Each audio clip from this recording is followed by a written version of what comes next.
सब लोग जानते हैं एक कथा से कि भगवान कृष्ण ने और नरसी की बेटी जो कि नानी बाई हैं, कई कई जगह उनका नाम रामा कुंवरी बाई भी भक्तमाल में दिया गया है। नरसी जी की पुत्री थी। नरसी जी की पुत्री, तो उनके यहाँ भगवान भात भरने के लिए पधारे। अच्छा। तो नरसी का भात इस नाम से इसको ज़्यादा प्रसिद्धि मिली दुनिया में। नमस्कार, आप देख रहे हैं इंडिया न्यूज़ 24 HD। मैं हूं आपके साथ गोपाल ठाकुर। दर्शकों, भक्ति भाव से जुड़े हुए और सनातन धर्म से जुड़ी हुई चीज़ें, बातें और कुछ महाराज जियों के इंटरव्यू, वृंदावन धाम, ब्रजधाम के दर्शन मैं आपको कराता रहता हूं। भक्ति भाव के साथ साथ कुछ बॉलीवुड एक्टर्स हैं और एक्ट्रेस जो होती हैं, मूवी जो बनती हैं, शूट जो होते हैं, जिसमें हमारे लिए कुछ फ़ायदा होता है, पॉजिटिव चीज़ होती हैं। पॉजिटिव चीज़ अक्सर करके मैं आपको दिखाता रहता हूँ। आज हमारे साथ एक महाराज जी, हाँ, अब हम आए हैं आगरा में हम भी ब्रजधाम से हैं और ब्रजधाम से ही गोवर्धन से हमारे साथ एक महाराज जी जुड़े हैं। जी, बहुत बहुत स्वागत है महाराज जी आपका हमारे चैनल में। और क्या शुभ नाम है आपका? आप शुभ नाम बताएं अपना। जी, मैं काशनी रविंद्र आचार्य गोवर्धन से। जी, और महाराज जी आप यहाँ आगरा में आए हैं, यहाँ क्या कार्यक्रम कर रहे हैं? इसमें यहाँ नीलेश्वर महादेव के मंदिर का द्वितीय वर्षगांठ है। जी। और यहाँ पर नानी बाई का मायरा हम लोगों ने 3 दिन का यहाँ रखा है, भक्त नरसिंह जी का चरित्र। और इस चरित्र की सबसे बड़ी महिमा यह है कि भगवान नारायण के, कृष्ण के चारों युगों में बड़े बड़े अनन्य भक्त हुए, लेकिन जो नरसिंह जी का जो स्वरूप बताया जाता है, कहते हैं कि जितने भी भक्त हुए सबको भगवान कभी 1 बार कभी 2 बार उनके ऊपर कृपा बरसी, लेकिन नरसिंह भक्त के ऊपर भगवान ने इतनी कृपा बरसाई कि जब जब उन्हें जरूरत पड़ी पूरे जीवन काल में 52 बार भगवान आकर ऐसे खड़े हो गए जैसे एक मित्र संकट पड़ने पर दूसरे मित्र के पास आकर। जी, मैं कहूँगा ये नानी बाई का मायरा आपने बताया, ये तो सारी चीज़ें ना बहुत कम सुनने को मिलती हैं। जी, अक्सर करके भागवत कथा का तो ज्ञान चलता ही है, भागवत कथा तो अक्सर करके होती है, जैसे पुराण भी होते हैं और भी बहुत चीज़ होती हैं, लेकिन मैंने बहुत कम सुना है नानी बाई का मायरा। जी, हमारे यहाँ कम प्रचलित है। ये लोग गुजरात, राजस्थान, मारवाड़ क्षेत्र में ज़्यादा होता है, लेकिन ये अपने आप में बहुत पुरानी प्रचलित कथा है। सब लोग जानते हैं एक कथा से कि भगवान कृष्ण ने और नरसी की बेटी जो कि नानी बाई हैं, कई कई जगह उनका नाम रामा कुंवरी बाई भी भक्तमाल में दिया गया है। नरसी जी की पुत्री थी। नरसी जी की पुत्री, तो उनके यहाँ भगवान भात भरने के लिए पधारे। अच्छा। तो नरसी का भात इस नाम से इसको ज़्यादा प्रसिद्धि मिली दुनिया में। लेकिन ऐसा नहीं है कि केवल भात ही भरने भगवान आए थे नरसी के। पूरे जीवन काल में 52 बार, कभी उनकी बेटी की शादी कराने के लिए, गौना कराने के लिए, कभी उनके पितरों का श्राद्ध करने के लिए भी भगवान नरसी बन करके स्वयं प्रकट हुए संतों की द्वारका नगरी में जाकर। बहुत बड़ी बड़ी सुंदर कथाएं हैं जिन्हें श्रवण करने मात्र से व्यक्ति के अंदर भक्ति का एक अंकुर जागृत होता है और उन्हें यह लगता है कि एक साधारण जीव जो जूनागढ़ में प्रकट हुआ, धरती पर अवतरण हुआ और अपनी भक्ति के बल से भगवान को इतना लुभा लिया कि भगवान उसके लिए 52 बार दौड़े।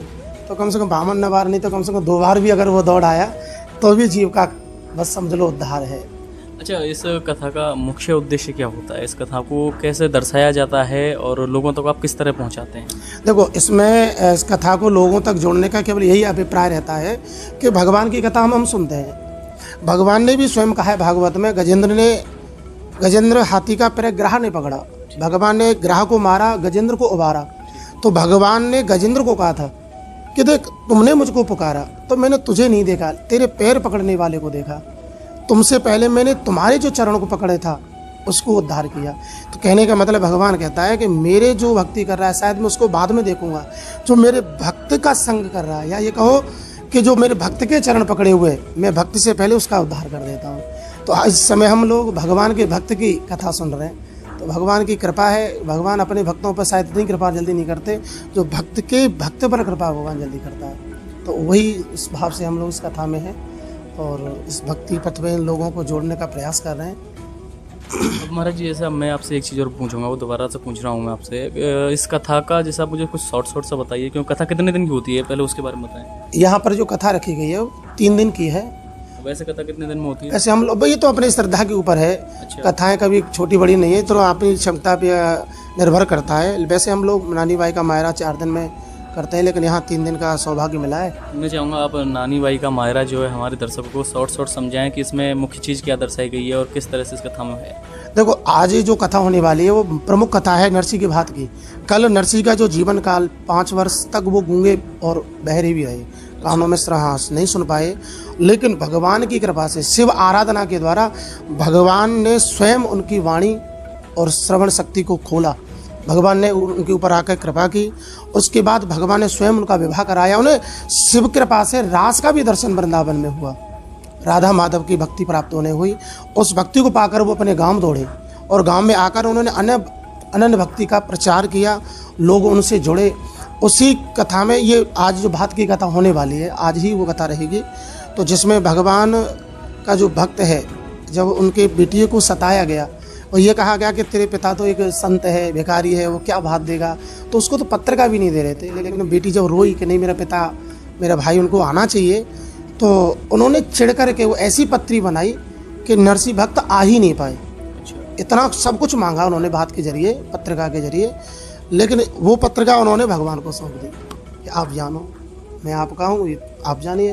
तो वो पत्रिका जब भगवान के चरणों में चढ़ाई गई तो भगवान ने उसको स्वीकार कर लिया, और जो जो सामग्री उस पत्रिका में मांगी गई थी, नाभाजी ने वर्णन किया भक्तमाले में, उसका दुगना लेकर के भगवान पहुँचे थे। और ऐसा भात भरा वर्णन तो ऐसा आता है कि 1.25 प्रहर वर्षा करवाई मोहरन की बौछार, जैसे ओले बरसते हैं आकाश में से, इसी प्रकार उस अंजार शहर में भगवान ने असरफियों की बरसात कराई थी। नरसिंह का भात जो हाँ जी, और जिस नगर में ये बरसात हुई, आज भी उस नगर में अगर कोई गहरी खुदाई कराई जाए तो आज भी वहाँ पर असरफियाँ प्रकट हो जाती हैं, लोगों को मिलती हैं, ऐसा बताया जाए। वो पुराना जो अंजार शहर था आज ऊना शहर के नाम से विख्यात है वहाँ, और इसी से प्रमाणित मिलता है कि भगवान कथा को बोलते हैं नानी बाई का मायरा। मायरा मतलब भात, भात। अच्छा, भात जी। अच्छा, उस भात को मायरा के रूप में जी बताते जी हैं जी, वो ये मारवाड़ी शब्द है मायरा। अच्छा जी जी। तो चलिए महाराज जी, अभी हमने बात की आपकी कथा के बारे में, जो आगरा में आप भागवत कथा कर रहे हैं, जो नानी बाई का भात है उसके बारे में आप दर्शन कर रहे हैं, बता रहे हैं, लोगों को दर्शा रहे हैं। बात करते हैं अपने ब्रज धाम की और सनातन धर्म के ऊपर थोड़ी सी चर्चा करते हैं। सबसे पहले मैं आपसे पूछूंगा महाराज जी, सनातन धर्म के बारे में आप थोड़ा सा बताएं, सनातन धर्म क्या है? देखो, सनातन धर्म एक सोच है, और इस सोच के जरिए आदमी का जो मानव धर्म है उसको व्यक्ति की पहचान होती है कि हमारा धर्म क्या हमारी पहचान दे रहा है। लेकिन आज कलयुग का प्रभाव कहिए या अनाचार कहिए कि लोग अपनी संस्कृति को छोड़ पाश्चात्य संस्कृति की ओर दौड़ रहे हैं।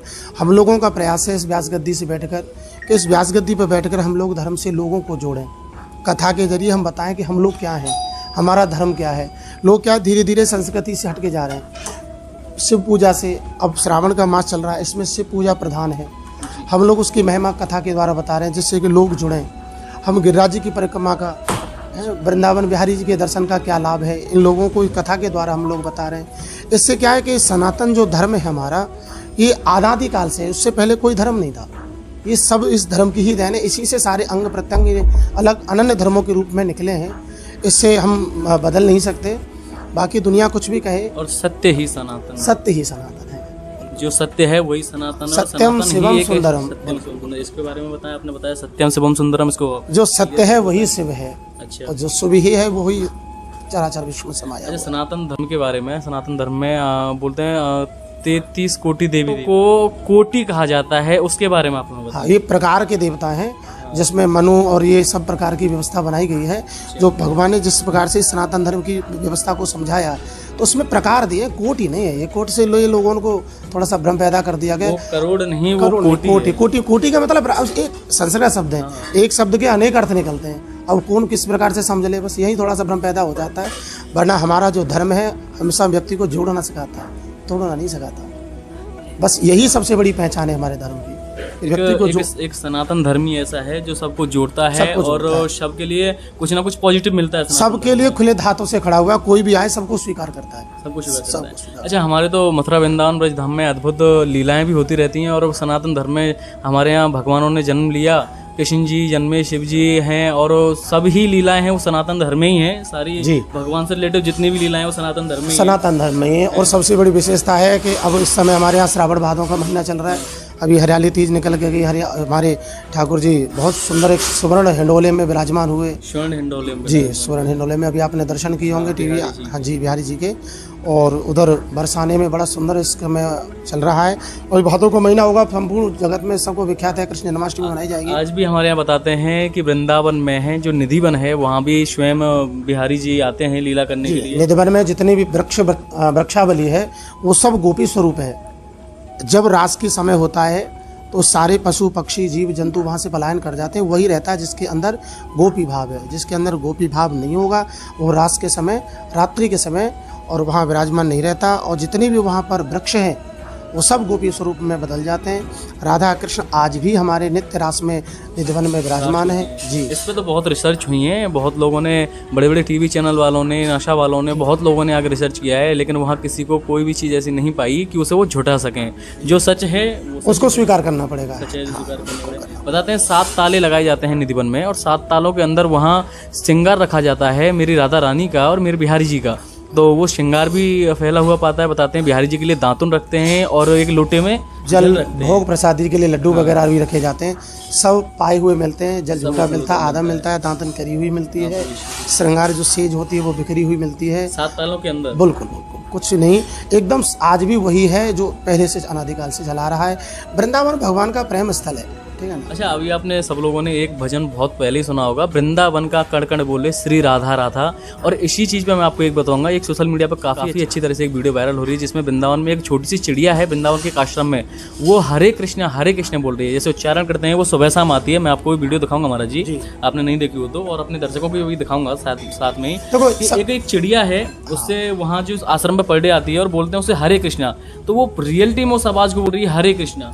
जी, यही हमारे सनातन धर्म की सबसे बड़ी जीत है कि पशु पक्षी भी जिस चीज़ को बोलते हैं। एक कथाएं आती हैं शास्त्रों में, एक गड़का थी, उसने एक तोते को पाला था, एक संत ने दिया।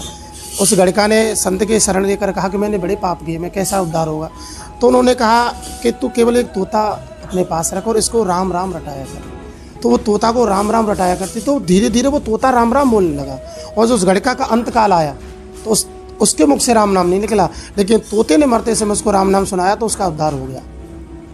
ये हमारे सनातन धर्म की महिमा है, तो ये बड़ी बात नहीं है, ये तो बहुत पहले से चला आ रहा है। कोई उंगली मल जो है उनकी भी तो शायद कोई ऐसी कथा बताते हैं कि उन्होंने बहुत पाप किए और सबकी वो उंगलियां काट देते थे। गौतम बुद्ध जी ने उन्होंने बताया कि ये वृक्ष की टहनी काटो और फिर से जोड़ दो, तो उन्होंने कहा कि इसे जोड़ दूंगा कैसे जब काट दूंगा। तो इस पर भी एक कथा ऐसी है कि उन्होंने अपने पुत्र का नाम दिया नारायण, तो वो अजामिल, अजामिल वो भागवत कथा में आती है। अच्छा। तो अजामिल था और पहले बड़ा भक्त था, लेकिन संग है, हाँ। जिसको गलत संग मिलेगा, व्यक्ति का जो मन है ना, उस मन को अच्छे लोगों के संग लगाओगे तो अच्छा वातावरण में वो बन जाएगा।